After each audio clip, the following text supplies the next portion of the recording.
থেকে তুমি যেখানেই পলায়ন করো না কেন, মৃত্যু তোমার সাথে মোলাকাত করবেই করবে। তুমি দেখা করতে হবে না, সেই তোমার সাথে দেখা।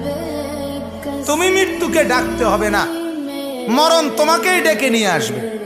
মরণ নিজেই তোমার সাথে দেখা করবে, সেই তোমাকে কবরে আনবে, তুমি আসতে হবে না। হাদিসের মধ্যে আছে, আল্লাহ নবী সাল্লাল্লাহু আলাইহি ওয়াসাল্লাম হাদিসে ইরশাদ করেছেন, প্রত্যেকটা নাফরমানের লাশ যখন খাটের মধ্যে করে কাঁধে তোলে, মানে কবরস্থানে নেওয়ার জন্য যখন লাশ খাটের মধ্যে কাঁধে তুলে নেয়, তখন এই পরিমাণ চিৎকার করে ওই নাফরমান লাশের খাটের মধ্যে।